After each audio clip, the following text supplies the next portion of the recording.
កុំចាំតតែហួសពេលលោកណេតភក្ត្រាបញ្ជាឲ្យត្រៀមជំនះពលរដ្ឋជាពិសេសកុមារតូចៗនៅតំបន់ទឹកជំនន់ខេត្តក្រចេះ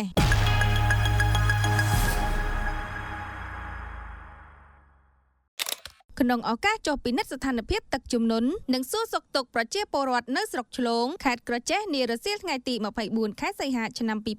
2026លោកណេតភក្ត្រារដ្ឋមន្ត្រីក្រសួងព័ត៌មាននិងជាប្រធានក្រុមការងាររាជរដ្ឋាភិបាលចុះមូលដ្ឋានខេត្តក្រចេះបានដាក់បទបញ្ជានិងជំរុញយ៉ាងម៉ឺងម៉ាត់ដល់អាជ្ញាធរដែនដីនិងកងកម្លាំងពាក់ព័ន្ធទាំងអស់ឲ្យត្រៀមលក្ខណៈជួយសង្គ្រោះជាមុនមិនត្រូវរងចាំទាល់តែមានស្ថានភាពធ្ងន់ធ្ងរទើបចាត់វិធានការនោះឡើយដោយយកចិត្តទុកដាក់ខ្ពស់លើកុមារហាមឃាត់មិនឲ្យកុមារតូចៗទៅលេងឬនៅជិតតំបន់ទឹកជំនន់ច្រាំងទន្លេនិងប្រឡាយដាច់ខាតព្រោះកុមារងាយប្រឈមនឹងគ្រោះថ្នាក់បំផុតត្រៀមកន្លែងមានសុវត្ថិភាពមធ្យោបាយដឹកជញ្ជូននិងសម្ភារៈចាំបាច់ដោយផ្ដល់អាទិភាពជំនះមុនគេដល់គ្រួសារមានកុមារតូចៗមនុស្សចាស់ស្ត្រីមានផ្ទៃពោះនិងជនមានពិការភាពជាងនេះទៅទៀតរដ្ឋមន្ត្រីក៏បានអំពាវនាវដល់ពលរដ្ឋអ្នករស់នៅតាមដងទន្លេនិងតំបន់ទំនាបត្រូវតាមដានព័ត៌មានជាប្រចាំនិងសហការជំនះខ្លួនភ្លាមៗតាមការណែនាំរបស់អាជ្ញាធរដើម្បីសុវត្ថិភាពផ្ទាល់ខ្លួននិងគ្រួសារ